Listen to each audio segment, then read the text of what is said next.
everyone, it's Elizabeth from Elpis Astrology at elpisastrology.com. Thanks for joining me today. So this is my take on the astrology for March 2025. Interesting month, right?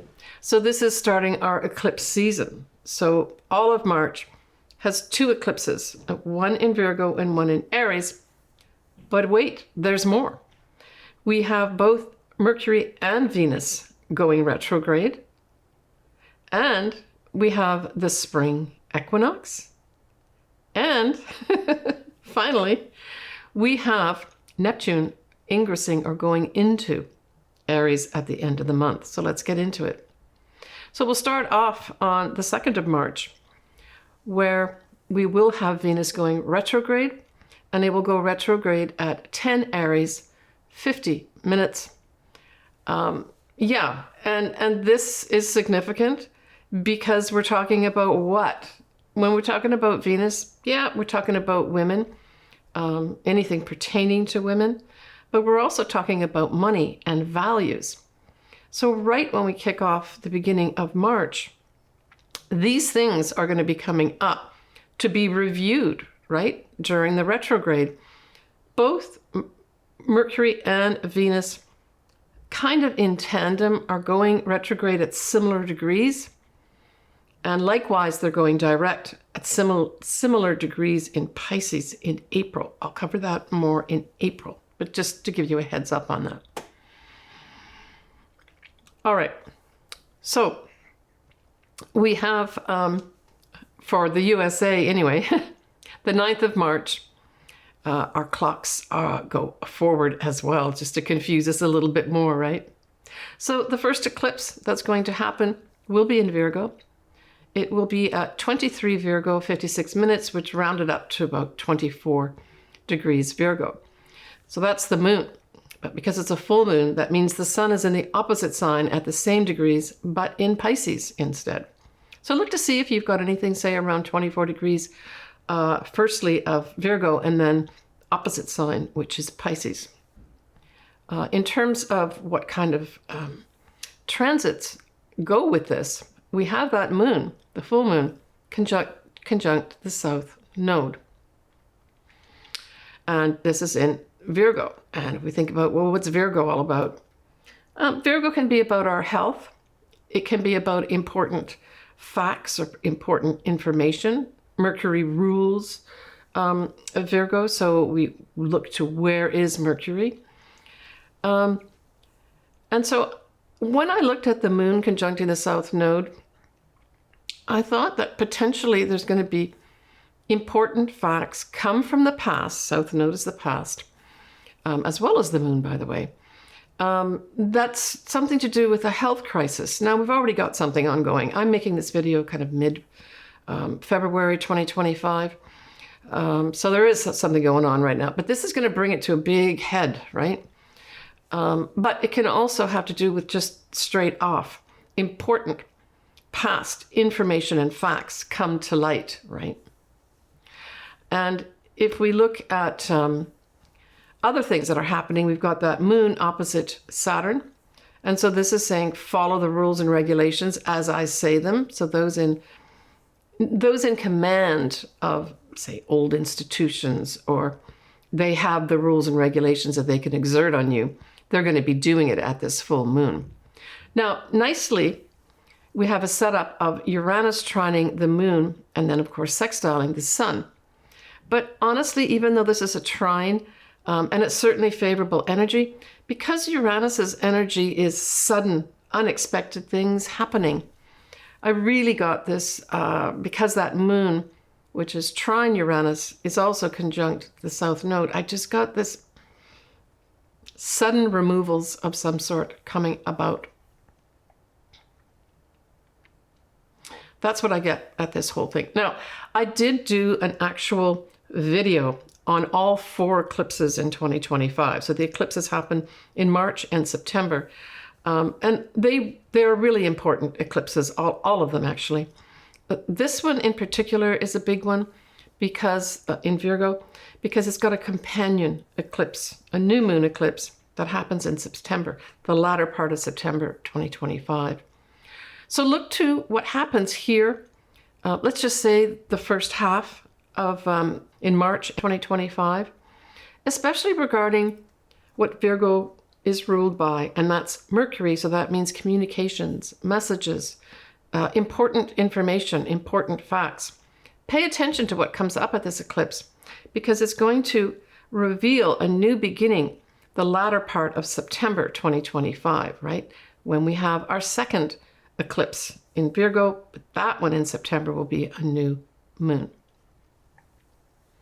On the 15th of March, Mercury now goes retrograde, and it goes retrograde at 9 Aries, 35 minutes. So, as of the 15th of March, I'm just remembering Julius Caesar and things like that, and, beware the Ides of March type thing. We both have Venus and now Mercury going retrograde mid-month. So we know that retrogrades can slow things down. It can ask us to reflect. It can scramble communications sometimes. So I would say all the above is going to apply to things, not only Mercury related, which are communications, certainly any kind of contract, that sort of thing, you got to look at very carefully. It's always recommended that if you can, don't sign a contract during a Mercury retrograde. Sometimes you just can't, right? You got to still live your life. But I would say if you were organizing and negotiating this contract, say, way prior to the Mercury retrograde, but now you're going to sign it on the Mercury retrograde, I would say that that's probably okay. I personally would still try to avoid it if I can. But because everything happened prior to Mercury going retrograde, if that's the case with you, it's probably going to be okay. The next thing we have happening on the 20th of March at 2:02 a.m. Pacific Daylight Time is going to be the spring equinox. And basically that is the sun going to 0 degrees of Aries, 0 minutes. And this is also the celebration of the astrological new year as well. What we have is the moon at 6 degrees of Sagittarius, 21 minutes. I love that moon. It's optimistic, it's positive, and it's happy.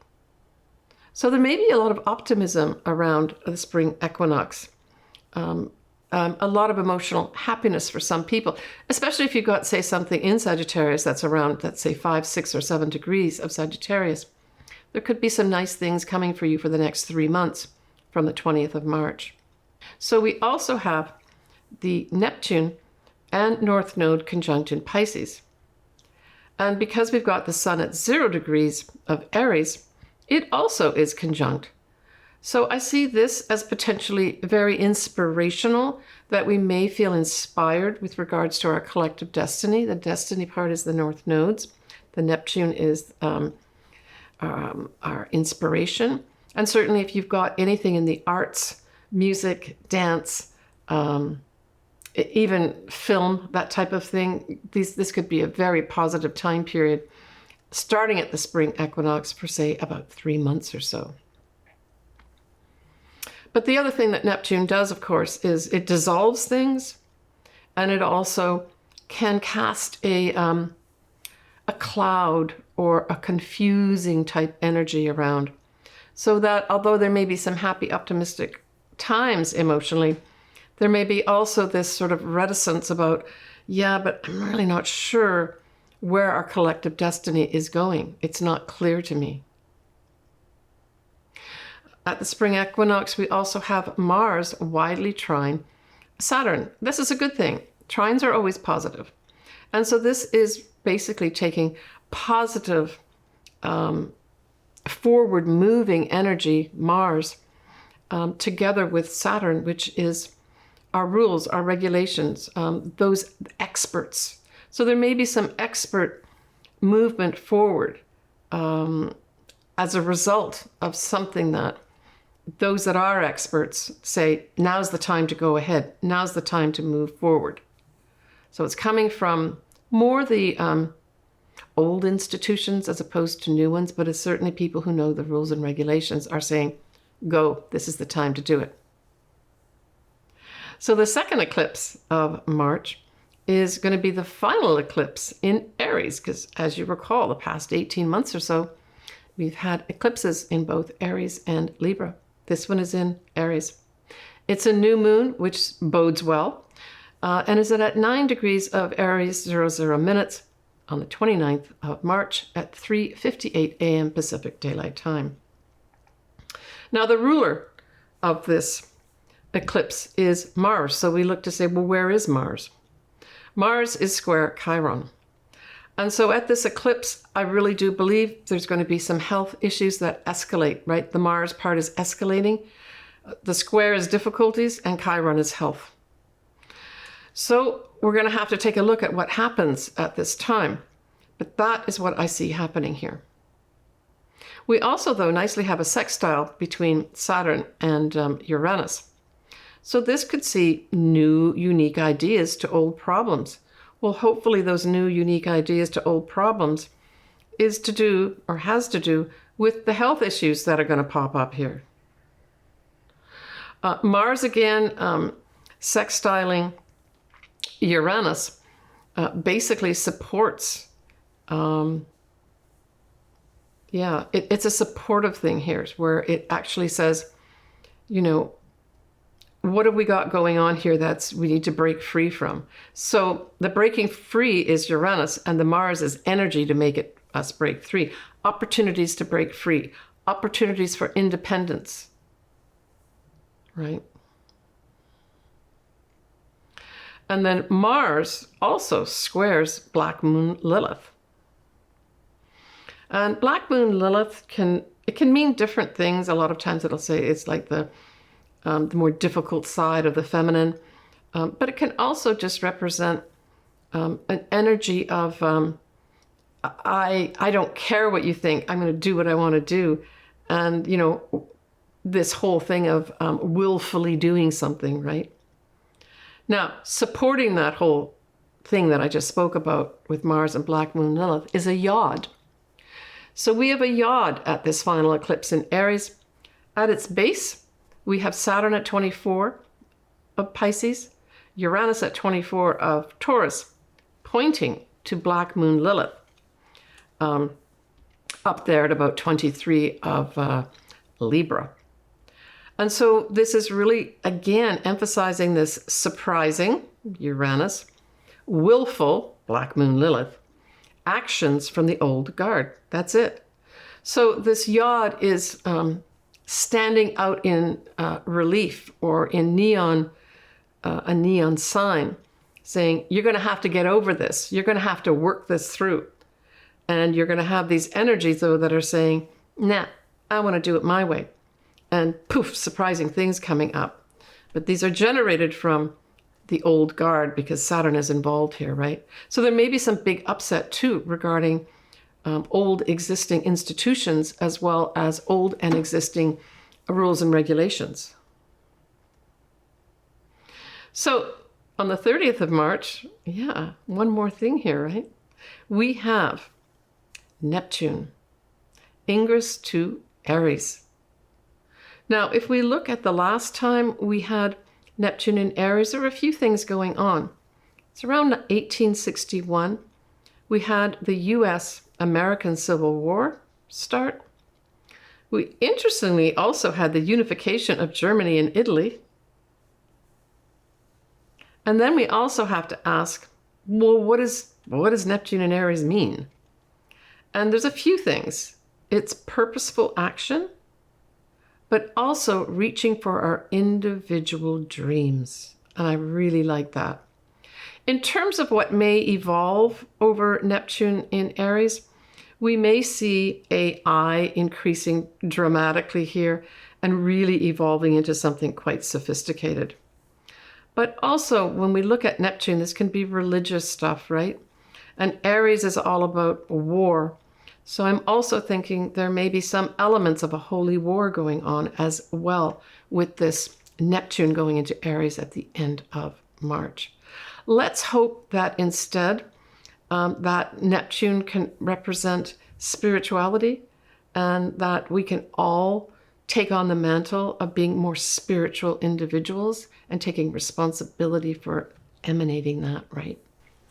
So let's just do a little peek of April. April is going to be a little less dramatic than March, but we do have both Mercury and Venus going direct at 26 and 24 degrees of Pisces respectively, which I think that's good. So expect maybe some resolution in different things, maybe money matters or anything to do with women.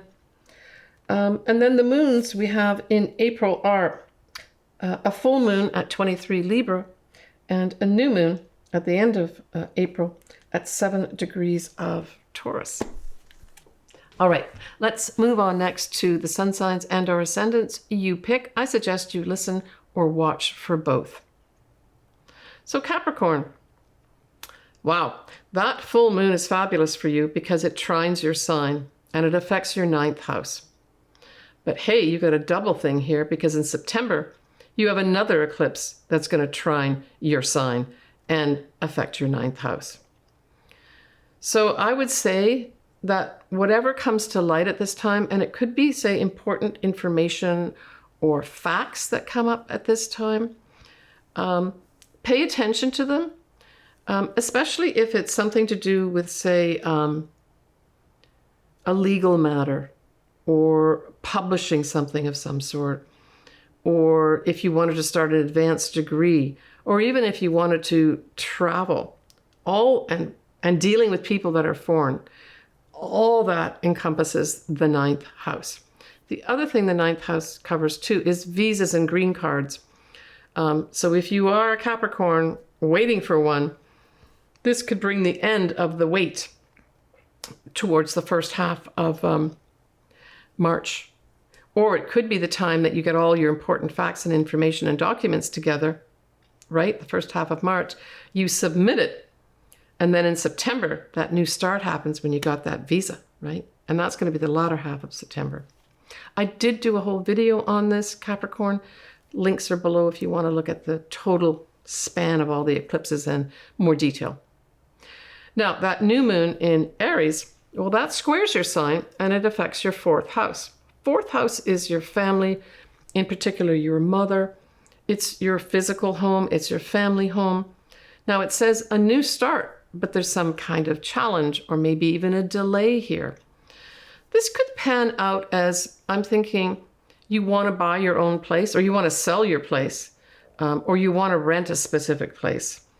And you've already identified it, but there's a challenge around it. You've got to check off a box or it's not available right now. It's interesting because I've actually had this happen to me many years ago. I used to go jogging or running past these set of condos. And every time I went by them, I said, and I was renting at that time, I said, I want to buy one of those places. And I was working with a real estate agent and everything she was showing me I didn't like. And she says, well, where do you want to live? And I said, well, that's where I want to live. And I said, but there's nothing there. And she said, no worries. We're going to put in a letter to all those individual condos and see if anybody wants to sell. Well, guess what? Somebody wanted to sell and I bought the place. So it could be something like that comes up too. Okay, for those that want to buy. And I guess the same as if you want to sell. That could be up for you too. The other thing that we're looking at here is there could be some problems with, the family or a family member. And you are kind of designated to be the person to lead the discussions or to try to resolve the issues, right? That's the Aries part of it. Or something like your mother either wants to move and she's looking to you to help her out, or maybe she's moving in with you, or a family member is moving in with you. And in order to have this new start, you realize that you've got to do a lot of adjustments in your present home to make it a win-win situation for everybody. And vice versa. Maybe you're having to deal with your family more, maybe even move in with somebody.